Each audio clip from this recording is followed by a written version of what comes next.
Okay, so I'm going to just do the setup here for number 10 and number 11. Number 11 will be in the next video that we look at. Just to try to give you a sense on how to start these. Now, if you really need the math to work on these, we can certainly shoot those in other videos if you require that. We have a student here moving a box of books down the hallway by pulling a rope attached to the box. The student pulls the force with 185 newtons at an angle of 25 degrees above the horizontal. The one thing I always find that students struggle with is this guy right here, 25 degrees above the horizontal. So what you want to look at in that case is think of basically that is an angle connecting the hypotenuse of the force, or the magnitude of the vector, to wherever it says. In this particular case, it says to the horizontal. So that's why I drew a dotted line here at the horizontal and drew this little guy connecting the hypotenuse to that.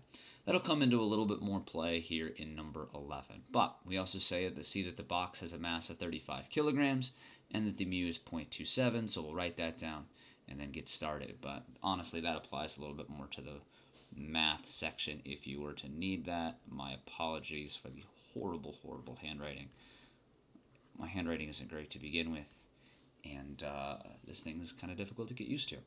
Alright, so what we're going to do here, since we're looking for acceleration, is we first need to think what direction acceleration is in. Now, I'm pretty sure that acceleration is going to be along the surface of this right here. I can shoot another video to kind of give you an indication what would show otherwise on that, but for right now, we're going to assume that it's going to go right along the surface. So since it's going to go along the surface, or along an axis that I already have, I have no reason to shift the axis. You can see here that I've got my force normal up a little bit less than force gravity, because force tension is also over here in the y. That's terrible. And yeah, and we have force friction back. So I'm going to begin, in order to find acceleration, I might first think, okay, I'm going to sum the forces. That's really not bad. Hey, that's the best one I've done so far. Sum the forces in the x equals mass times acceleration in the x, with this what I'm trying to find. Since it is accelerating in the x, I would leave that alone, and I'd go straight over here to summing the forces in the x.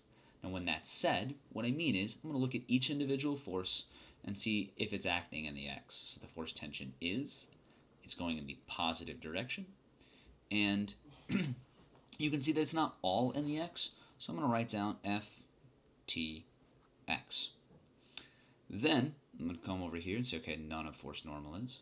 Force friction is, it's going in the negative direction, and all of it is there. So I'm just going to write force FF with no subscript, and force gravity isn't. So these are my only two. So if I know those two, and I know everything else, I can get acceleration. We can see right here that I know mass. Force tension in the x is a little bit of trig away. We know it's 185. So we could get that pretty easily with 185 Newton sine. Oop, that's poor. That is not sine. I forgot we were in the x. My apologies. So cosine of 25 degrees. But we don't know force friction. So we take a pause on this. We'll come right back here, and we'll start right from this spot as soon as we know what force friction is. So we'll come over here to this empty space that I somehow magically left, and start summing the forces in the y. The reason we do that is to find this guy, force normal. Now, unlike the x, that's a terrible y, there is no acceleration in the y, so we cancel that out. And then we go to summing the forces in the y. There is force tension in the y, plus force tension in the y. There is force normal, so I add force normal. And force gravity is all in the y, but it's negative, equal to 0. And this equation kind of shows us what we already expected, that force normal should be smaller, because that plus force tension in the y equals force gravity. And you could see that if I just move that to the other side, right over here. But we're not trying to find that. We're trying to find force normal. So I'm going to take force tension in the y, subtract it on the other side, and then take force gravity and add it on the other side. Force tension in the y is a little bit of trig. That is the y side over here. So I will put 185 newtons sine of 25 degrees.